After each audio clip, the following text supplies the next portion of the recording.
saya baru 2017 ngerti Instagram. 2017. Iya, itu pun dipaksa Pak Heri Sunarwan tuh. Karena ada 17 Agustus perayaan di Gedung Besar. Iya, di Gedung Besar. Di sana katanya bagi 100 liker pertama itu kan dapat hadiah kan ya. Di Instagram saya bingung, saya bilang tanya Pak Heri, Pak Sunarwan, cara bikinnya Instagram itu gimana sih? Bikinkan aja lah, saya nggak tahu gitu. Jadi dibikinkan beliau sampai sekarang saya nggak tahu yang namanya username-nya saya tahu, passwordnya saya nggak tahu. Yang tahu Pak Heri itu passwordnya. Dia nggak ngasih tahu saya passwordnya. Jadi bingung saya kalau ditanya passwordnya gimana ngubahnya Instagram. Tapi itu Pak Heri berjasa. Iya. Jadi dari tahun 17 Agustus 2017 lah saya mulai mengenal Instagram. Nah, udah ngerti, berarti ini bisa saya gunakan. Saya berniat ini adalah untuk media sharing. Jadi isinya ya sharing kalau bisa menyemangati, memotivasi, syukur-syukur menginspirasi. Ya. Selain itu nggak mau saya isi lain-lain. Ya paling juga ucapan hari-hari keagamaan, saya kira itu juga wajar lah. Ya. Jadi secara overall terus baru setelah jadi lulus di S3 ini ya Pak ya? Iya. Setelah S3 ini terus Bapak balik lagi tahun 2005 April ya. April 2005 saya lulus itu sebetulnya November 2004 itu saya udah lulus. Itu udah lulus sebetulnya. Cuma dia kan harus nunggu wisuda ya. Kok 2004 ke 2005? Iya kan. November 2004 itu saya udah ujian disertasi. Iya. Kan harus ada 3 publikasi kalau di sana. Udah semua terpenuhi. Disertasinya juga sudah selesai. Cuma saya harus nunggu bulan Maret untuk wisuda. Nah, jadi saya udah selesai bulan Maret udah wisuda ya. Iya. Nah, padahal November tuh udah selesai secara administratif. Tinggal nunggu wisudanya aja. Berarti dari November ke April ini. Itu banyak, profesornya bagus. Apa sekarang yang ingin kamu ketahui? Baik tentang Jepang, mau budayanya atau apanya, ataupun ingin kamu lanjutkan penelitiannya. Saya buka semua laboratorium untukmu. Dikasih akses berarti? Kasih akses. Terus saya bilang, satu, saya ingin ngajak keluarga saya agak sedikit around inilah, vacation gitu. Jalan-jalan. Oke, boleh. Kamu tinggal urus sendiri. Ya paling tidak mengenal Tokyo dan sekitarnya itu. Kemudian yang kedua, saya ingin melanjutkan riset saya nanti suatu saat akan dibawa ke Indonesia. Oh bagus. Ini riset kemudian akhirnya saya lanjutkan di Indonesia. Dapat Torrey, yang Torrey. Melon ini bukan? Ya, melon. Jadi S2 S3 saya itu bersyukur karena itu seperti yang saya inginkan. Kalau yang lain kan biasanya ngikuti profesornya. Kalau saya sebelum diwawancara itu waktu sudah dapat beasiswa Inpex untuk S2, ketemu profesornya itu pas waktu dia ke Indonesia. Terus dia tanya, kamu udah punya topik nggak? Dan saya bilang, atas sarannya Prof. Susanto, saya mau mempelajari disease-nya melon tapi virusnya. Oh bagus itu. Ya sudah nanti kita diskusi. Hanya di email-emailan diskusi. Kemudian pada saat S2 dia bilang, lakukan apa yang sudah kamu rencanakan di Indonesia. Saya akan support kamu. Jalanlah. Bersyukur itu. Nah setelah S2 kita mulai mencari pendanaan untuk S3, dapatlah dari Sakata Seed Company itu. Di profesor saya bikin proposal dari hasil riset saya S2. Dapatlah funding dari salah satu perusahaan raksasa benih di Jepang. Bukan Jepang saja sih, di dunia Sakata itu. Itu saya kaget. Setelah selesai, saya merakit itu dipakai oleh perusahaan itu. Sampai hari ini ada melon saya.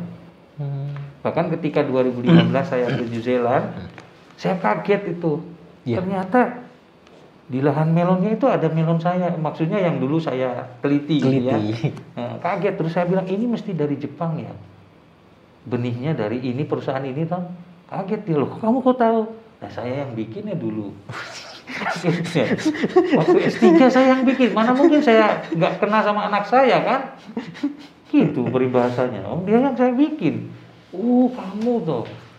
Kalau kamu nggak kesini ya saya nggak tahu. Ketemu sama penelitinya. Iya kebetulan aja. Itu kan saya juga nggak pernah membayangkan saya akan ketemu melon saya di New Zealand kan, nggak pernah. Cuma New Zealand ternyata mengimpor dari Jepang benihnya, terus dia tumbuhkan sebagian untuk kebutuhan penduduknya New Zealand, karena kan kecil, New Zealand nggak sampai 5 juta kan penduduknya. Dan setelah itu kelebihannya diekspor kembali ke Jepang. Oke Pak, terus setelah itu balik ke Indonesia ya Pak ya? Balik ke Indonesia jadi dosen lagi. April 2005 ya. 2005. Nah, setelah itu saya melanjutkan riset yang tadi keberuntungan saya, karena profesornya bilang ya sekarang kamu memikirkan apa saja yang ingin nanti setelah itu kamu lanjutkan di Indonesia.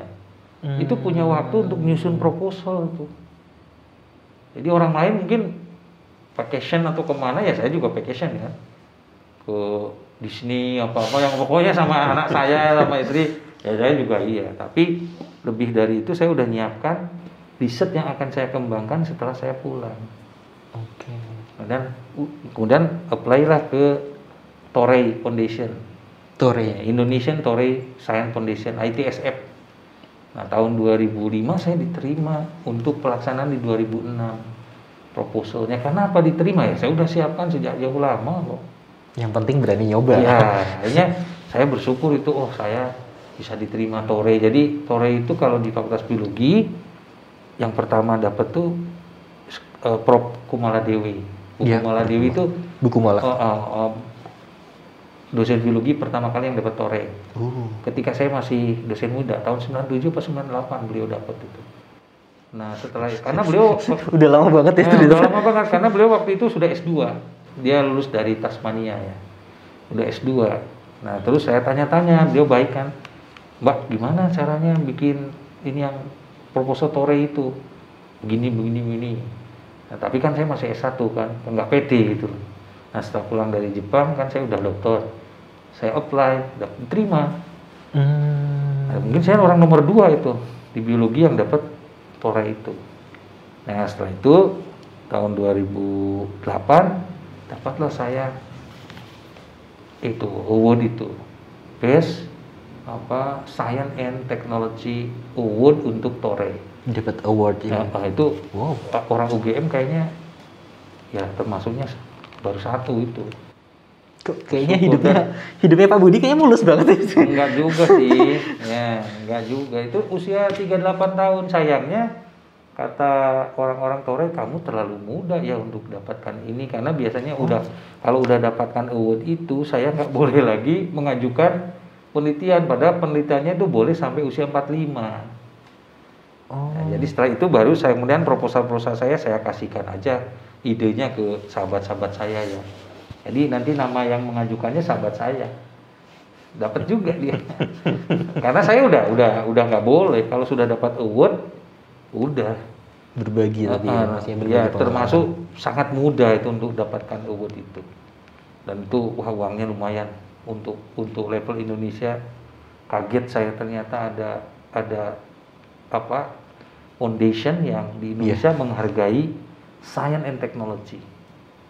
Ya, tidak hanya menghargai dalam bentuk ini ya, tapi finansial juga.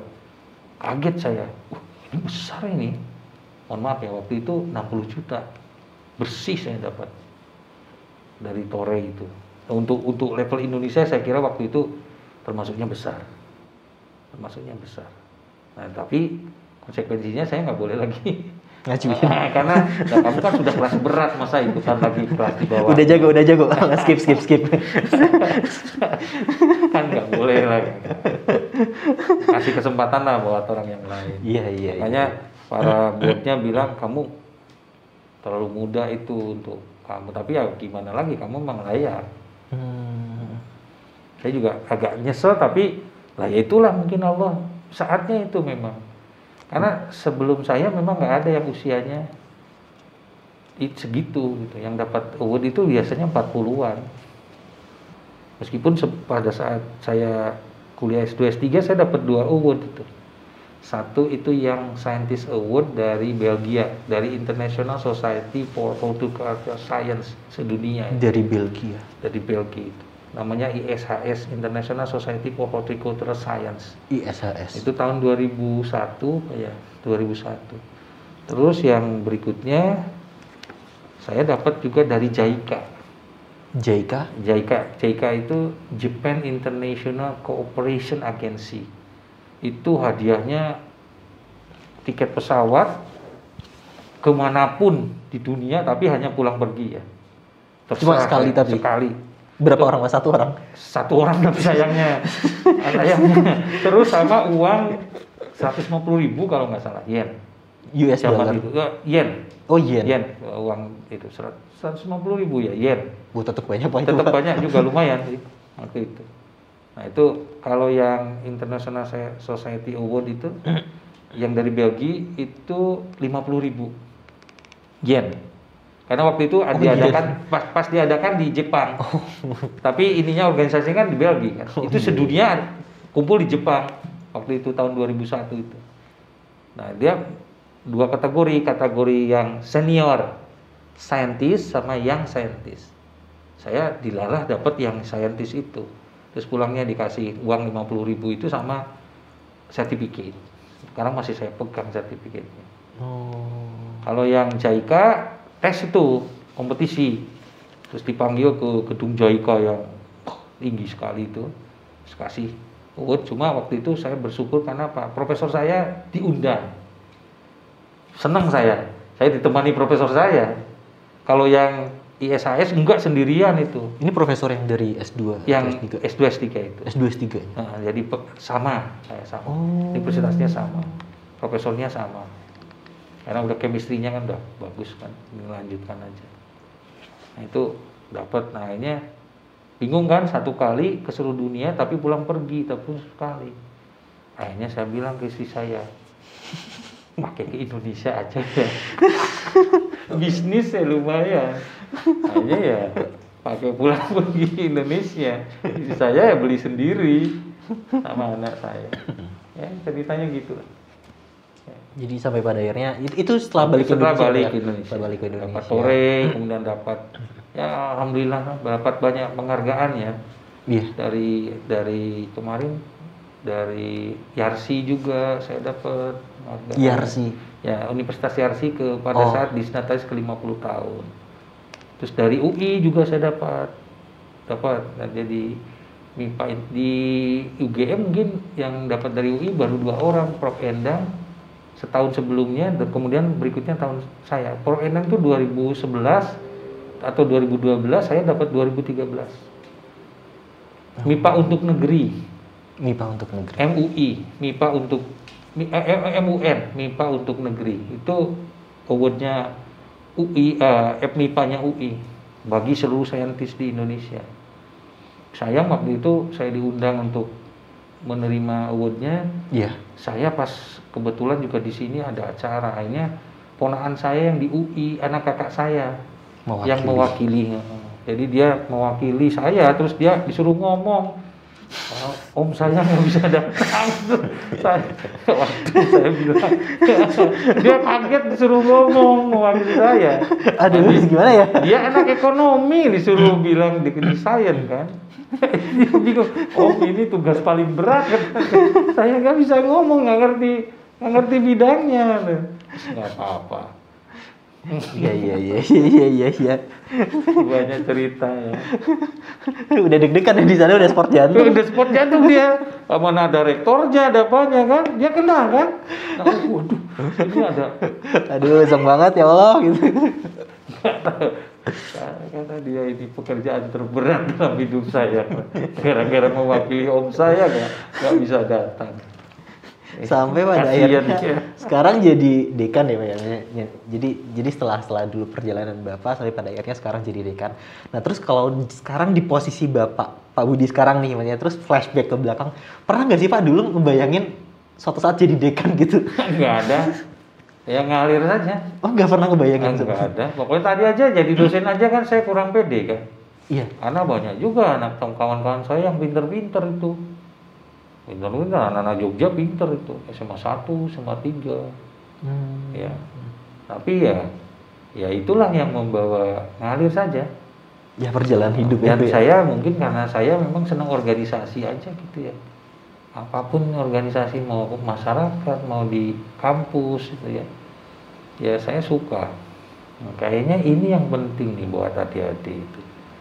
Pengalaman berorganisasi itu kan menimbulkan soft skill. Iya. Ya, kalau hard skill itu kan bisalah kita belajar, rasa rajin gitu ya. Apalagi kalau passion ya, itu mesti bisa hard skill. Tapi soft skill ini mahal memang. Harus dilakukan langsung ya, harus dipraktikkan. Dieksplor sendiri. Kalau enggak ya kita nggak dapat. Dan itu kalau ada challenge ya diambil. Karena kadang nggak datang 2 kali. Ya, dia harus diambil challenge itu, dicoba gitu ya. Nanti efeknya mungkin nggak langsung ya, karena yang namanya soft skill itu kan kadang nanti akan sangat berperan ketika kita udah melewati masa-masa dulu kemahasiswaan, ternyata setelah kerja dipakai. Dulu kita nggak pernah berpikir tuh, waktu kita berorganisasi itu akan benar dipakai banget pada saat kita bekerja. Ya, kita ngalir aja gitu. Oh ternyata saat bekerja termasuk saat menjadi dekan sangat penting ini ternyata. Pengalaman dulu di organisasi. Ya. Jadi intinya adalah jangan takut mencoba, jangan takut untuk mencoba untuk mencari pengalaman baru ya Pak. Ya. Dan kalau ada challenge, peluang, ya dicoba gitu. Jangan nggak diambil. Rugi kalau nggak diambil. Ya termasuk kadang kita ragu kan waktu saya dulu, ayo kamu jadi ketua senat. Sebenarnya ragu apa saya bisa gitu. Tapi ternyata challenge itu datang, kita mencoba, ternyata bisa juga kita. Gitu. Ya, dan malah banyak nilai yang baru gitu, berinteraksi dengan para aktivis mahasiswa lain kan, akhirnya kita dapat insight baru. Oh yang itu di biologi nggak dapat nih. Kita dari Visipo ternyata begini cara pandangnya, dari ekonomi, kawan saya geografi, gitu ya, farmasi. Jadi kita luas ininya. Pertemanan dan pemikirannya jadi luas. Networking ya Pak. Networking juga. Nah saya sempat zaman mahasiswa itu kalau tadi bilang lupa ya, nakal itu mungkin cuma satu. Saya waktu mahasiswa itu pernah berpikir gini. Saya kan anak UGM. Iya. Saya harus naklukkan UGM nih. Naklukkan apa nih? Nah, naklukkan gimana caranya? Saya kencingi semua fakultas di UGM. Saya kencingi itu. Caranya gimana? Gampang. Saya ke geografi, ngobrol-ngobrol diskusi. Habis itu di mana sih WC-nya? Sebelah sana Mas. Geografi udah saya tandai. Terus ke kehutanan ngobrol-ngobrol gitu. Mana ya ininya? Oh di mana? WC-nya di sebelah mana? Kamar mana? Sebelah sana. Datang. Nih kehutanan sekarang saya ke semuanya. Ke dulu namanya Fakultas Sastra, ke Fakultas Ilmu Budaya sekarang kan. Iya. Itu. Ada anak biologi mau masuk ke fakultas lain itu kadang-kadang nggak pede. Oh saya kan banyak kawan saya yang di organisasi kan. Iya. Saya mau nyari si Hilman kemana? Oh di sana ya. Mana nih kamar mandinya? Sebelah sana lu pojok. Bilang, nah itu paling nakalnya saya itu. Filsafat hari ini saya terus. Jadi semuanya udah pernah saya itu. Sudah saya tandai. Sudah saya tandai. Katanya kalau di biologi itu kan ada namanya singa atau apa itu kan? Iya. Daerah jelajahnya katanya gitu kan. Nah, biologi sekali. Saya orang biologi itu. Saya tandai ini. Dan ternyata itu apa ya? Ya spontan, tapi kalau sekarang berpikir iya juga ya. Mungkin itu kenakalan saya itu ya. Yang istilahnya apa? Di biologi kan ada itu kan pelajaran itu kan. Di behaviornya kan ada. Iya. Kan? Semacam teritorial. Saya juga sekarang itu dulu saya kok berani-beraninya, tapi nggak pernah sih diomongin ke fakultas saya bisa digebuki saya. Tapi kan wajar orang pingin ke WC itu kan wajar kan? Iya wajar. Nggak ada yang tidak wajar. Saya pingin WC mana WC-nya, saya tunjukin. Visipol itu sebelah sana. Ya cuma pas waktu nggak bilang Visipol nih saatnya nih. Saya ini. Biologi juga bisa gitu ya. Nah, itu kan biologi juga bisa. Iya bisa. Ini dikat nggak? Nanti disebarkan, waduh. Dikat. Nggak apa-apa sih, nanti diedit aja. Nanti dikasih sensor. Nanti masanya takutnya besok ketika luring, anak-anak biologi ngikutin saya nih. Iya. Jadi nyebar berarti. Ke seluruh fakultas ya nyebar. Wah, dia biologi menguasai UGM nih. Oke Pak. Jadi udah sampai di sesi penutup nih Pak. Jadi kesimpulan ya Pak ya. Jadi kesimpulan mungkin ada pesan-pesan dari Bapak buat mahasiswa gitu. Entah tentang dari pengalaman Bapak. Kalau seandainya ditarik satu pelajaran yang paling penting, satu benang merah gitu, apa nih Pak? Ya, zaman mungkin boleh berubah ya. Tapi esensi mahasiswa itu dinamis dia. Kemudian agen perubahan dan harapan bangsa itu tidak akan tergantikan.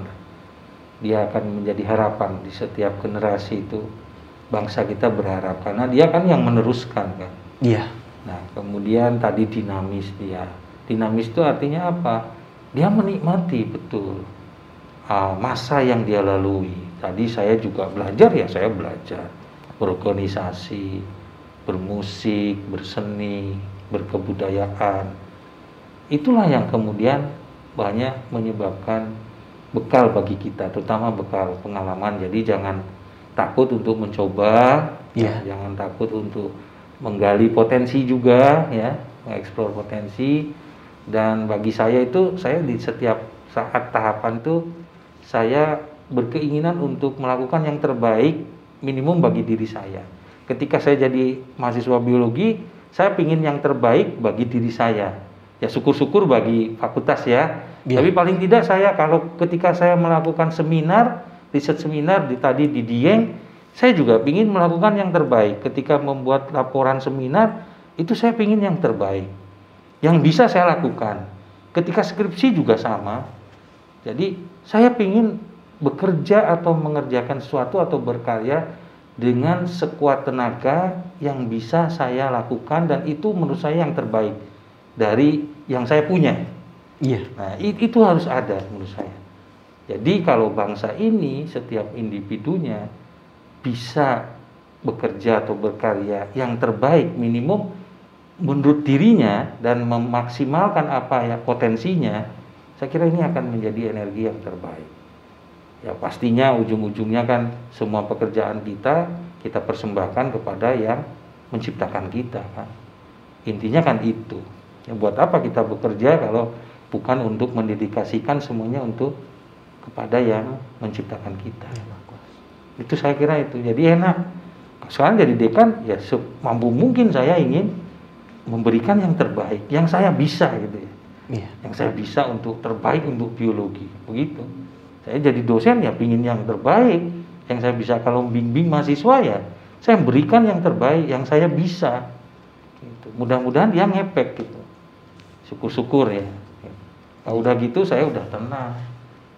Saya udah bekerja betul-betul optimal dengan kapasitas saya sebagai manusia ya. Memberikan versi terbaik dari diri kita. Ya. Siapa apapun itu jenis dalam pekerjaannya. Apapun. Ya, tahapannya apapun, mau mahasiswa, nanti mau jadi dosen, mau jadi apapun, berikanlah yang terbaik yang bisa kita lakukan. Maka Tuhan akan memberikan yang terbaik juga. Dan itu adalah salah satu bentuk pengabdian kita kepada yang udah menciptakan kita. Dah, saya kira itu closing statement saya. Keren banget ya dari Pak Budi, asik. Nah terus sebelum sesi ini ditutup nih Pak, ini kan kemarin kan kita kan sempat nanya-nanya nih Pak di Instagram. Nah terus ada warga Instagram, follower dari akun Instagram biologi itu yang nanya. Nih bisa nih Pak dijawab nih Pak. Ya. Terus Pak, kira-kira awet muda gimana sebagai dosen biologi? Nah, ya itu tadi. Ya, satu ya. Bahagia singkat aja, Pak. Bahagia itu harus dibuat dari diri sendiri. Bahagia. Nah, itu dasarnya. Bahagia dari diri sendiri. Nah, nanti dari bahagia itu kemudian tadi bahagia ditunjang dengan apa? Pikirannya positif. Kemudian badannya bugar, olahraga ya. Olahraga. Kemudian istirahat yang cukup. Makanan juga lah, pilihlah. Jangan yang junk food atau apa. Kurangi itu. Menikmati apa yang kita miliki. Ya loh, Pak Budi ini rajin olahraga loh. Jadi sebelum ke sini, beliau ini tadi habis lari ya Pak ya? Habis badminton sama itu apa? Sepedahan. Sepeda yang standing ya. Hari ini nggak keliling karena kemarin udah keliling kita sama anak saya. Hari ini yang sepeda statis. yang statis. Oke. Sama badminton. Ya. Jadi Pak Budi ini emang rajin banget olahraga gitu. Selain ngeband ya Pak ya dulu ya Pak ya. Ya tadi musik juga. Itu bisa juga healing kita ya. Musik, bernyanyi. Healing, mahasiswa masa gak healing? Nah terus ini ada pertanyaan lagi nih Pak. Terus kira-kira selain lagu dari Chlorophyll, lagu apa lagi sih Pak? Maksudnya yang akan dibawakan? Banyak. Terutama saya senang sekali lagu Tulus ya. Lagu Tulus? Yang Manusia Kuat. Manusia Kuat. Itu dalam tuh isinya. Jadi kalau kita sudah punya semangat, ya, semangat itu sangat penting dalam hidup. Maka yang tadinya mustahil pun, kalau Yang Maha Kuasa mengizinkan kita bisa. Jadi ada jalan. Banyak orang yang kemarin di wisuda pada saat wisuda kemarin yang sarjana itu adalah mohon maaf tunanetra. Iya. Ternyata bisa menjadi Pak. Sarjana. Iya, saya dengar ceritanya itu juga. Nah itu, jadi semangat itu ya. Semangat. Jadi kenapa saya lagu Tulus itu yang suka itu karena dia semangat. Kenapa saya lagu Chlorophyll karena itu biologi banget tuh. Ya. Terjawab kan kenapa suka lagu Chlorophyll? Karena itu biologi banget ya. Oke Pak, next question. Apakah ada penelitian yang pernah gagal? Banyak. Banyak. Gagal dalam artian mungkin tidak sesuai dengan yang kita harapkan ya. Iya. Ya ada beberapa kali. Kita juga beberapa kali mencoba biokarantin ini pada beberapa tanaman tertentu belum bisa menemukan yang optimum. Beberapa tanaman iya. Itu juga challenge apakah biokarantin bisa untuk seluruh tanaman. Ya kita harus explore terus ya. Dan harus siap menerima bukan gagal ya. Keberhasilan yang tertunda. Dan kita harus spending time. Ya. Jadi intinya tetap terus jalan mencoba. Ya, Pak ya, mencoba. Apalagi genetika ya. Genetika itu perlu waktu untuk bisa membuktikannya. Ya namanya juga peneliti Pak. Ya. Sangat mungkin untuk gagal gitu loh. Jadi kita nggak bisa selalu untuk mengendalikan kondisi. Nggak bisa. Dan itu ya jadi jamu aja bagi saya. Berarti saya harus terus memotivasi, memperbaiki entah itu metode atau apa untuk men-challenge kembali. Tambah pengalaman dan guru terbaik adalah pengalaman. Oke Pak, next question. Bapak tim bubur diaduk atau nggak diaduk? Saya nggak ngerti ini yang gini. Jadi yang diaduk nggak diaduk tuh nggak ngerti. Kalau saya inginnya kalau makan itu merata rasanya ke semuanya. Itu aja ngertinya. Jadi kalau Bapak sebelum makan bubur tuh diaduk nggak Pak? Biasanya sebelum diaduk saya kasih dulu cabai atau apa namanya kecap gitu ya. Iya. Itu biasanya. Terus jadi kan setelah itu baru diaduk, baru dimakan. Ternyata Pak Budi adalah tim diaduk. Nggak ngerti kalau yang gini-gini mah. Saya nggak ngerti karena itu kalau politik saya nggak ngerti ya. Tapi kalau kebiasaan saya kalau beli bubur, karena saya memang penyuka bubur ayam ya. Itu kalau pagi ya, itu biasanya kan udah dikasih semuanya tuh. Iya. Komplit ya termasuk kerupuk atau apa itu. Nah biasanya sebelum saya makan, saya kasih dulu cabai, terus dikasih kecap itu ya. Karena kecap bagus tuh. Habis itu ya aduk dulu. Masa saya langsung makan gitu? Diaduk dulu biar merata. Habis merata baru saya makan. Karena biasanya kerupuknya itu loh supaya kerendam. Jadi saya suka kerupuknya kan. Kerupuknya kerendam jadi kayak seblak atau apalah. Kerendam kan. Nah, itu yang enak itu apalagi kalau ada cakwe. Oh. Soalnya saya nggak pernah diaduk Pak, saya Pak. Oh gitu tuh langsung dimakan ya? Iya Pak. Oh lah beda berarti nggak apa-apa kita beda juga. Kalau bakso juga diaduk saya. Iyalah Pak. Masa bakso nggak diaduk? Bakso diaduk juga. soto itu ya. Oh ya Pak, ini ada pertanyaan bagus nih Pak. Dulu sebelum jadi dosen, cita-cita Bapak tuh apa sih Pak? Kalau saya dulu pinginnya sih Waktu masih kecil. waktu kecil itu pernah pingin jadi penyanyi. Malah penyanyi. Pemusik, tapi ayah saya bilang gini, boleh kamu suka musik, susah nyanyi, tapi nggak bisa jadi profesi. Kenapa? Nanti kalau anak kamu punya anak, punya istri, terus kamu ngasih makan apa? Pernah itu. Jadi saya hanya, oh iya ya, kalau misalnya karyanya abadi sih nggak apa-apa. Tapi kalau enggak, ya juga ya kalau saya punya anak, mending kata ayah saya, itu jadikan selingan. Buat hobi ya? Buat hobi aja, kata dia itu. Kayak ayah saya kan tetap punya usaha, tapi dia juga bisa main sitar, bisanya. Ya kadang nyanyi, kadang main suling, main berkesenian lah. Bisa, kata dia itu. Iya. Tanpa kita harus dicemaskan dengan dapurnya kan harus ngebul terus kan. Kalau udah punya keluarga kan. Paling tidak itu dulu. Karena dulu saya beranggap saya suka gitu loh. Saya suka musik, suka ini. Saya dulu pernah berpikiran saya kenapa nggak keisi gitu loh. Nah itu Pak, kenapa? Tapi ya itu tadi ayah saya. Saya kan mentornya ayah saya kan. Jadi kehidupan tuh nggak sesimpel itu. Kamu harus punya sesuatu untuk keluargamu. Nah ternyata sekarang kan banyak jadi artis itu ini juga ya. Ternyata bisa lebih gitu ya. Kalau mungkin zamannya udah beda kan. Showbiz-nya kan udah bagus, negaranya udah lebih established ya. Tapi kalau zaman-zamannya itu memang mungkin iya juga sih susah.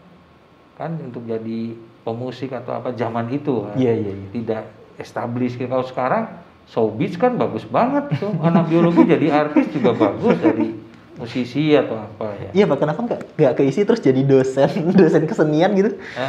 Jadi dosen isi kan bisa ya Pak?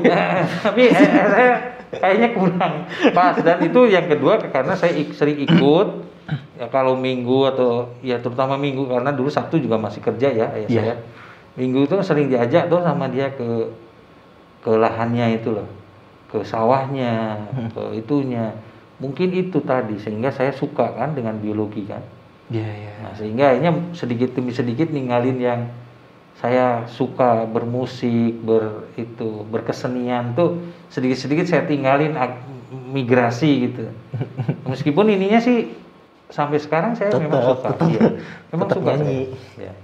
Suka bermusik misalnya. Nah terus ini Pak, ini menarik nih Pak. Pak Budi paling kesel kalau ketemu mahasiswa yang kayak gimana nih? PHP tuh iya karena ngabisin waktu saya. PHP dia gimana bilang nih, PHP gini misalnya Pak nanti saya pingin lulusnya bulan ini. Iya. Habis itu ngilang. PHP yang ngilang itu paling nyebelin saya. Ngilangnya nggak tanggung-tanggung, kadang-kadang 1 semester gitu. Nggak pernah ngubungi lagi, di WA saya nggak dibales. Jadi sekarang itu banyak dosen itu aktif menghubungi mahasiswa yang feedbacknya yang ini. Biasanya sih mohon maaf agak masalah gitu. Entah masalah dengan dirinya atau masalah keluarga. Itu saya udah tahu. Sehingga kalau terbuka aja, kita paling senang nih bantu nolong. Yang harus ceritain lah saya udah banyak bantu mahasiswa termasuk yang finansial dan sebagainya. Kita senang itu sebenarnya sampai dia bisa selesai atau apa. Ya karena itu memang kita punya kewajiban itu. Selain bimbing juga menolong itu. Ya, itu memang prinsip kita. Iya. Jadi mungkin buat teman-teman mahasiswa PHP dan ngilang. Kalau sama Pak Budi nih apa namanya kalau bisa terus terang ya Pak ya? Iya, terus terang. Beliau malah senang gitu loh. Malah senang. Dan nanti kalau seandainya biasanya kan kalau kadang mahasiswa itu nggak berani ngobrol, nggak berani menghadap beliau, terus pada akhirnya kabur. Nah itu jadinya malah dianggapnya PHP ya Pak ya? Nyebelin tuh, kita udah all out ya mau bimbing, ngilang itu loh, ngilangnya itu, nggak pernah cerita, nggak pernah apa ngilang, terus ditunggu-tunggu lama. Iya. Aduh kasihan sebenarnya. Tapi kalau dia comeback, saya welcome, saya bilang udah selesaikan aja lah. Kita pingin Anda selesai 1 tahap dulu, studi itu 1 tahap. Saya udah bilang kan ke ibu saya waktu itu, kamu ini skripsimu kok lama banget. Kebetulan skripsi saya kultur jaringan kan, lama karena kami hampir 1,5 tahun mungkin saya menyelesaikan skripsi. Itu adikmu tuh kuliah loh, dua-duanya. kamu mau lulus nggak? Saya udah bilang ke ibu, insya Allah saya pasti lulus bu, tenang aja. Karena itu kewajiban saya, tuh tanggung jawab saya. Saya pasti lulus, menyelesaikan studi. Karena di sana ada kebahagiaan orang tua. Orang tua. Membahagiakan orang tua itu kan sebenarnya gampang. Satu, apa yang dia inginkan, apa yang diharapkan, laksanakanlah. Itu satu. Ya. Dia pingin kan anaknya jadi sarjana toh, lulus dia berusaha sekuat tenaga, lakukan aja sampai kamu di wisuda. Itu kebahagiaannya luar biasa. Nggak usah diomongin, raut mukanya kelihatan. Karena apa yang diharapkan itu bisa tercapai. Itu satu tahap dulu, studi dulu ya untuk mahasiswa. Yang kedua kalau bisa berprestasi. Oh itu orang tua juga bangga. Saya lihat orang ibu bapak saya juara kelas, seneng banget. Ya, ceritain. Kalau saya sih biasa-biasa aja, tapi dia sangat bangga gitu. Ya sangat bangga. Saya juara badminton sekecamatan. Saya dari jauh tuh senyum-senyum. Saya mah biasa-biasa aja. Dia bangga gitu. Nggak tahu. Oh berarti dia bahagia. Gitu aja saya. Jadi satu ya laksanakan apa yang menjadi harapannya. Yes. Ya kalau mahasiswa ya selesaikan studinya lah. Pasti bahagia kok. Kalau sampai wisuda itu nggak usah mikir dulu kerja nanti itu next. Itu dulu. Yang kedua tadi kalau bisa berprestasi ya. Iya, itu dedikasikan salah satunya untuk orang tua kita. Senang dia. Saya bilang saya dapat tore itu. Wah. Saya nggak bilangin dapat kita. Oh, dia senang banget itu. Oh, ya sama ya. Itu ya. Udah itu aja orang tua. Ya. Buat bahan cerita ke tetangga. Oke Pak, terus lanjut lagi. Bener tuh, ya saya ceritain tuh ke saudaranya, ke tetangganya. Padahal ada yang suka, ada yang enggak juga tetangganya. Pak Budi nih, ini ada pertanyaan bagus lagi nih Pak. Pak Budi, dulu ketemu sama istrinya gimana ya? Biasa itu paling gampang karena dia di kelas saya kan. Iya. Itu saya waktu itu ketua senat kan, kalau nggak salah. Dia jadi panitia ospek apa ya? Panitia ospek. Oh, nggak salah, lupa saya. Terus waktu itu saya badminton antar angkatan itu loh. Iya. Saya mewakili angkatan saya kan. Dia nonton.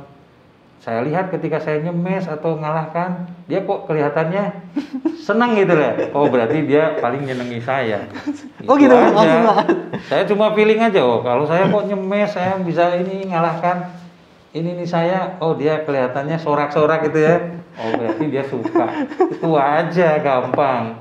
Terus habis itu bikin surat aja. Zaman dulu kan surat, nggak ada gitu, SMS. Surat titipkan temennya. Oh. Kasihkan. Oh jadi dulu PDKT-nya langsung pakai surat gitu? Surat. Nah, kan setelah ada reaksi tadi, oh kayaknya anak ini yang saya suka, dia juga suka sama kita. Dan setelah itu ya bikin surat aja lah. Dibalas suratnya. Iya kasih kode kan. Sama kawan saya yang jadi utusan, temennya juga. Gimana, kuning, merah atau hijau? Hijau, oh udah. Oh. Zaman dulu, zaman sekarang kan beda anak-anak. Terus sampai pada akhirnya sekarang nikah Pak? Iya. Nikah. Itu waktu nikahnya itu tahun berapa Pak kalau boleh tahu? Tadi tahun 99 ya, sebelum saya berangkat ya. Sebelum saya berangkat ke luar negeri itu. Masih ada fotonya nikahnya dulu Pak? Ada. Oh nanti boleh deh Pak ditampilin Pak. Nggak tahu nanti saya tahu. Ada kayaknya pernah di Instagram juga deh. Oh iya Pak. Kayaknya ada. Nanti cuma videonya itu kan dulu udah bisa direkam di CD itu. Ya, saya harus nyari-nyari nih di mana nih. Karena setelah pindah ke luar negeri kan banyak yang tertinggal tuh. Oh. Saya kan bisa ke luar negeri dulu. Ya, 1,5 tahun baru ibu nyusul, istri saya nyusul. Ini selain istrinya ini dulu pernah punya mantan juga nggak Pak? Itu nggak usah dibilang, pastilah. Ketua senat banyak yang suka. Wah. Kan? Ketua senat banyak yang suka, cuma saya ya yang memilih gitu. Ini tayang loh Pak, nanti lupa Pak ini. Oke Pak, terus ini satu lagi nih. Sebentar. Ini pertanyaannya, negara favorit selain Indonesia? Wah, berat nih pertanyaannya. Berat deh. Kalau Jepang kan pasti karena saya 5 tahun lebih ya di sana ya. Iya. Tapi bagi saya waktu itu yang sempet saya ini tuh mungkin saya kagum dengan Czech Republic ya. Itu tahun 2004 saya ke sana. Karena itu di luar beyond ya dari dream saya. Saya kan dosen genetika. Iya, dosen genetika. Saya nggak pernah memikirkan saya akan datang ke tempat Mendel melakukan riset dan belajar di sana. Dan itu ternyata terpenuhi gitu. Dan itu nggak ada dalam sedikit pun terbersit dalam pemikiran saya atau ingatan saya bahwa saya akan diberikan oleh Yang Maha Kuasa ya, diizinkan untuk bisa datang ke tempatnya Mendel kan bapak genetika. Iya. Melakukan riset, melakukan belajar di sana, riset di sana, dan saya bisa datang ke tempat itu. Di kota apa? Brno. Sebelumnya dia pernah jadi dosen juga di namanya universitasnya Palak ya. Jadi Palak di Czech Republic, dulu kan namanya Cekoslovakia tapi sudah bercerai kan, Czech dan Slovakia. Nah di Czech itu ada yang namanya University of Palak, itu tahun 1586 berdirinya. Nah, Mendel pernah jadi dosen di sana, bukan jadi dosen ya, pernah belajar di sana ya. Terus dia kembali ke Brno, namanya Brno. Itu Bohemian tuh wilayah di antara Austria, kemudian Czech dan Polandia, itu kayaknya di daerah-daerah itu. Nah dia itu kan sampai meninggal menemukan hukum genetika itu kan di Brunn, tempat kelahirannya dia. Kalau Palak itu pada saat dia setelah jadi seminari, dia ke Palak University, kemudian balik lagi ke Brunn, meninggal di Brunn. Nah saya kedua kota itu saya singgahi gitu. Jadi menurut saya karena saya background saya orang genetika. Itu sesuatu banget ya. Jepang memang untuk kehidupan saya selama 5,5 tahun berbekas ya. Tapi sebagai seorang saintis, saya lebih memilih Brunn, Czech Republic. Ketika saya menyaksikan langsung bagaimana Visus sativus ya, kacang erkisnya saya pegang yang dulu pernah Mendel pelajari gitu ya. Saya duduk bersama di sana, tinggal beberapa waktu di sana. Itu bagi saya sesuatu banget. Dan itu beyond ya, tidak pernah kepikirkan sama sekali bahwa saya menjadi dosen genetika dan saya akan berkunjung ke tempatnya Mendel menemukan itu. Di Brunn. Tapi iya sih Pak, saya juga jadi membayangkan kalau seandainya saya suka tentang sesuatu dan saya punya kesempatan untuk main ke tempatnya di mana itu berasal gitu, di mana itu berawal gitu. Karena bagi orang genetika kan Mendel disebut sebagai bapaknya kan. Bapaknya genetika. Ketika kita bisa datang ke tempat di mana asal bapaknya dan mengetahui kondisinya seperti itu, di mana saya bisa membayangkan sekian ratus tahun lalu dia menemukan itu kan, feel-nya dapat banget saya. Bahkan mungkin belum pernah saya share di IG, itu saya punya tuh foto-foto di mana saya duduk di tempatnya Mendel kemudian ini dan di dekat makamnya Mendel. Tiba-tiba ada flashback nostalgia, flashback sejarah gitu ya Pak. Iya, betul. Oke Pak. Terus satu lagi nih Pak, terakhir. Ada nggak sih Pak cita-cita Pak Budi yang belum kesampaian sampai sekarang? Ya ingin tadi membawa biologi masuk ke shifting ya. Ilmunya itu kan biologi udah lama ya. Iya. Nah sekarang kita harus shifting ke ilmu bahkan mungkin post 21st century. Jadi 21st century memang biologi sekarang banyak diperlukan ya. 21st century. Kalau penemuan discovernya kan mulai abad 17, 16, 17, 18 mulai dari sel dan sebagainya, itu kan biologi banget. Nah, sekarang menunjang revolusi hijau dan revolusi industri abad 20, 21 ini kita banget. Nah, kita harus shifting bagaimana mempersiapkan, kalau cita-cita saya sih, biologi UGM itu atau biologi Indonesia dan dunia itu harus mulai memikirkan exo. Exo itu artinya kita punya planet satu, dan planet ini suka tidak suka, mau tidak mau akan penuh. Kalau diizinkan manusianya, populasinya akan terus bertambah. Resources yang ada di planet ini akan berkurang karena tadi eksploitasi dan sebagainya. Ya, pasti itu kita akan berkurang sumber-sumbernya. Maka satu, kita harus memikirkan bagaimana ada challenge kehidupan di luar planet kita. Satu, exobiology. Itu akan jadi ilmu hebat di masa depan.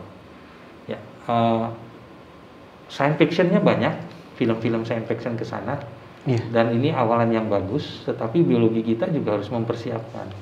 Yang kedua, abad ini abad di mana kita harus mulai mengenal artificial intelligence di dalam bidang-bidang biologi. Jadi anak-anak biologi, terutama yang milenial, saya sarankan untuk mulai mengenal AI, meskipun AI itu tidak menjadi bagian pokok dari ilmu kita ya, biologi, tapi kan tools itu.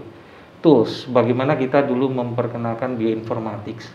Ternyata ilmu komputer bisa kita gunakan untuk mengolah kajian-kajian biologi menjadi bioinformatics. Nah, ke depan AI juga begitu. Maka saya sarankan anak-anak biologi generasi muda mengenal AI. Paling tidak mengenal dulu. Introduction-nya tahu. Ya, syukur-syukur nanti bisa menggabungkan dengan kajian-kajian biologi. Yang ketiga, kita sekarang ada di penghujung big data.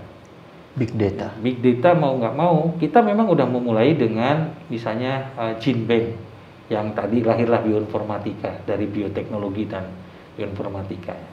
Nah, big data ini akan semakin penting ke depan di dalam kita mengurus biodiversitas atau keanekaragaman hayati. Nah, tanpa kita menguasai big data, kajian tentang biologi akan lemah.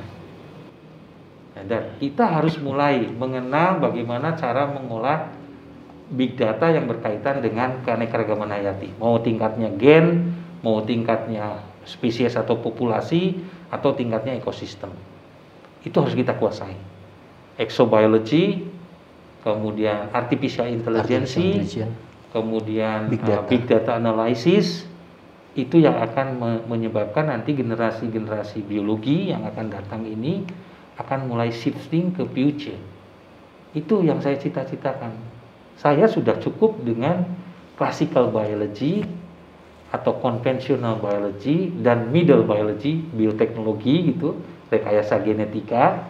Itu kan di zamannya saya, molecular marker, molecular biology. Tapi ini harus saya dorong, harapan saya, cita-cita saya ini harus didorong melesat lagi ke satu level di mana tadi 3 prinsip utama, exobiology, big data analysis, dan artificial intelligence mulai harus dikenal oleh orang-orang biologi.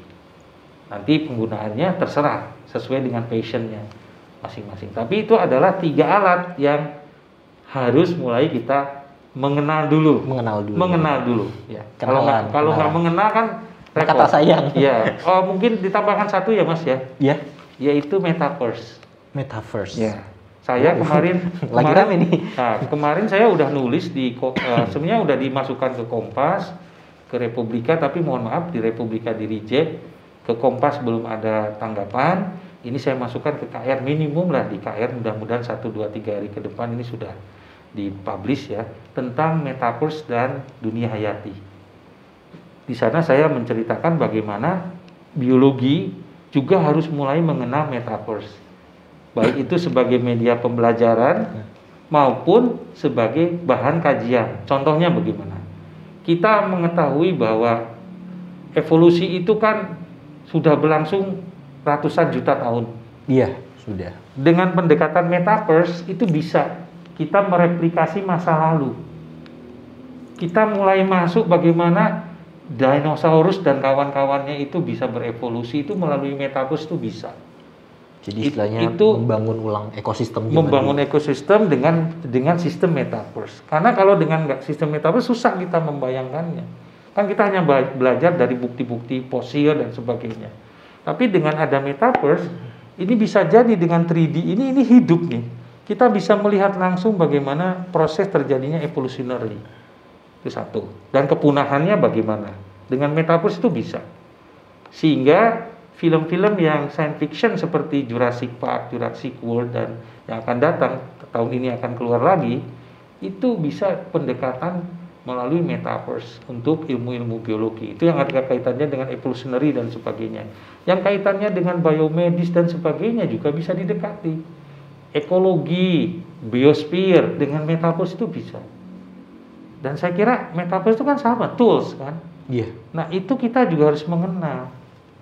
Biologi masa depan, biologi yang mengenal dulu metaverse, sama dengan mengenal big data analysis, dengan mengenal tadi artificial intelligence.